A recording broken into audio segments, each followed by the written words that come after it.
Saudara Muhammad Suroso, ya seorang PNS di Dinas Tambak Romo ini memiliki begenggean. Jadi menyewakan 2 kamar di Lorong Indah, kita teliti dan menyewakan begenggek. Jadi punya pekerjaan yang sangat tidak terpuji, yaitu menjual belikan ayam kampung.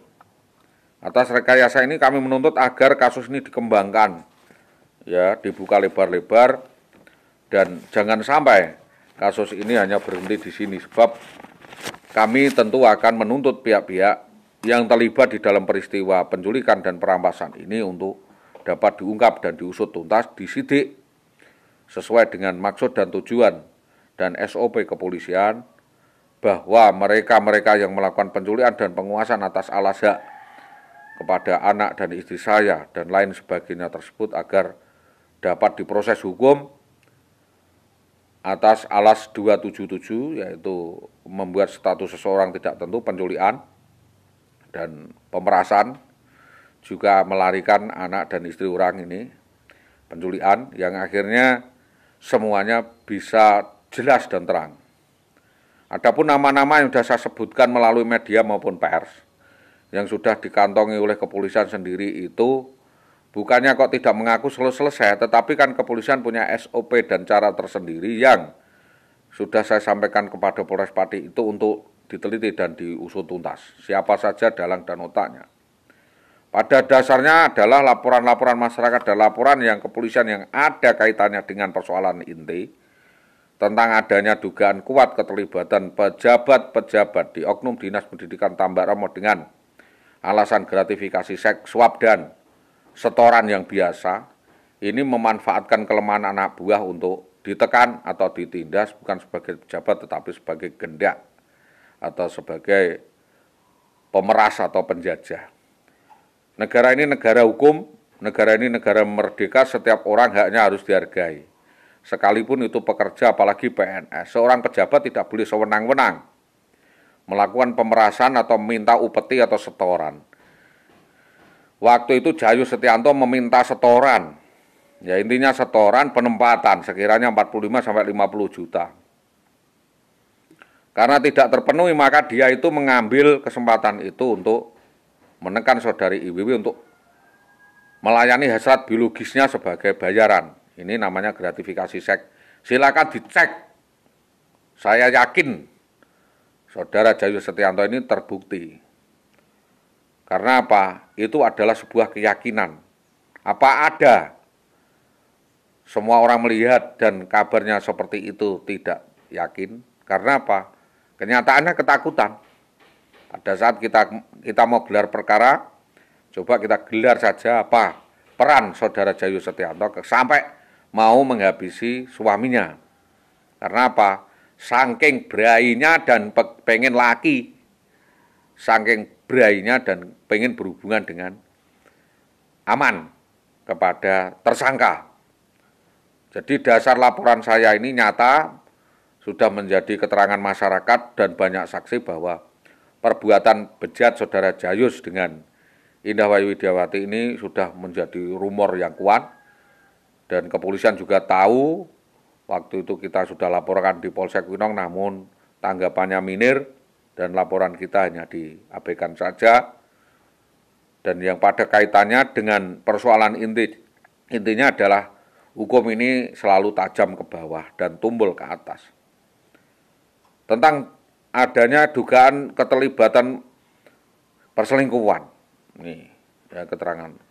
Skandal perselingkuhan di guru di Dinas Pendidikan seperti ini sudah sangat menjadi mewacana. Sudah mewabah, sudah terlalu lama. Dan itu memang perlu pembersihan bersama-sama karena rusaknya birokrasi dan kepentingan pribadi ini sangat kuat. Sehingga ada pihak-pihak yang memanfaatkan ini adalah korupsi berjamaah. Maka pengungkapan keterlibatan oknum-oknum pejabat di Dinas Pendidikan Tambak Romo, yaitu Muhammad Sutopo dan kroni-kroninya, diantaranya Sukawati, bendahara di dinas, yang mengalihkan kasus ini mulai setingkat kepala sekolah juga, kepala dinas, dan pengawas di Dinas Pendidikan oknum ini melakukan kong kali kong atau manipulasi kasus, yaitu setali tiga uang melakukan konspirasi, namun setelah diketahui oleh yang berwajib, pihak-pihak tersebut cuci tangan atau kabur, ketakutan dan lain sebagainya. Ini maka seluruh komponen penegak hukum segera untuk membantu penelusuran karena kalah cepat.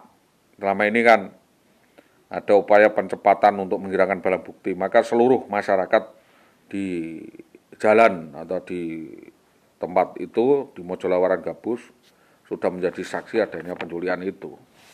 Yang terakhir bahwa penelusuran kasus ini sampai di sini ini sudah semakin sangat mengerucut, yaitu memang kasus perselingkuhannya sampai ke akar-akarnya. Ini sudah ada upaya penyelesaian sebenarnya yang disampaikan atau melalui surat oleh Ombudsman RI, namun belakangan ini saudari IWW ini dapat berkelit atau menghindar dari permasalahan. Fakta-fakta yang bisa saya sampaikan atas perbuatan saudara IWW sebelum kabur pada 2011 ini, bahwa saudari IWW melakukan alienasi atau akuisisi terhadap aset-aset atau barang dan jasa benda, beberapa sertifikat dan surat tanah milik keluarga korban. Ini murni penipuan. Yang kedua adalah mengibul atau merampas uang 65 juta dari kakak saya, saudara JB. Alasannya untuk membantu saya menjadi honorer waktu itu.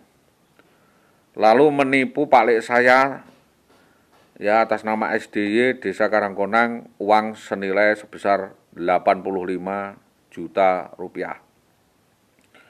Lalu mengibuli paklik saya atas nama Kasnadi sebesar Rp 12.500.000 rupiah.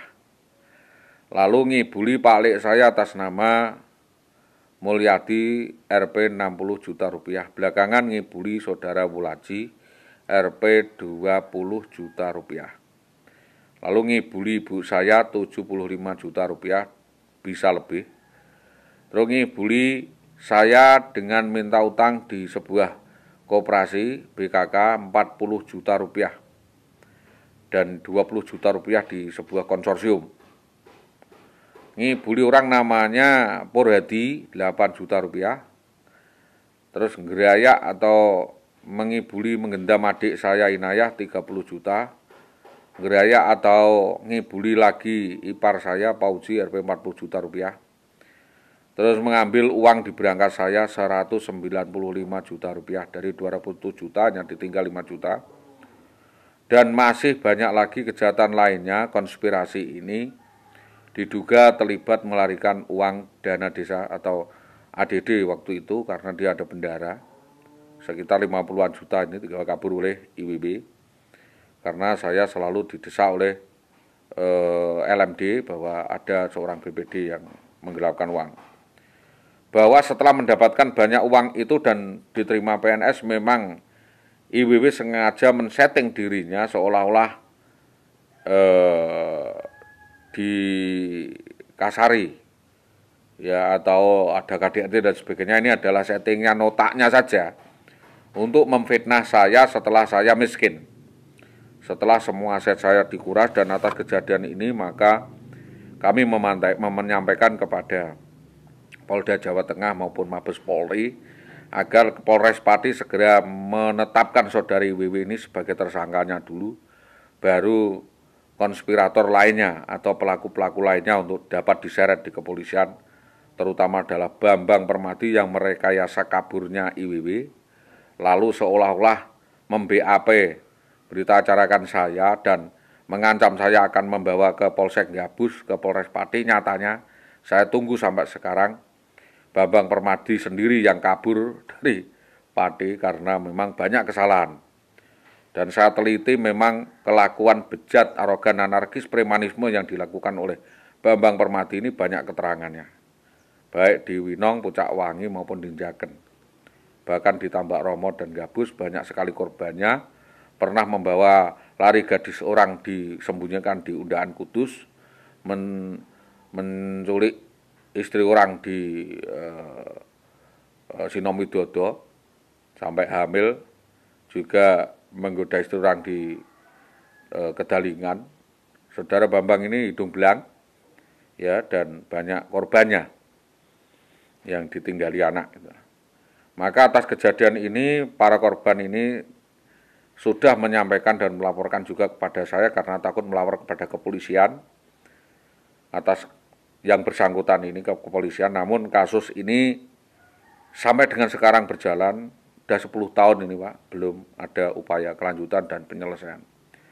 Maka kami meminta bantuan LPSK maupun Ombudsman RI agar berkoordinasi dan memberi keterangan kepada Polres Pati dan segera mengupayakan penyelesaiannya seperti apa, proses hukumnya seperti apa, sehingga seolah-olah tidak ada pembiaran. Maka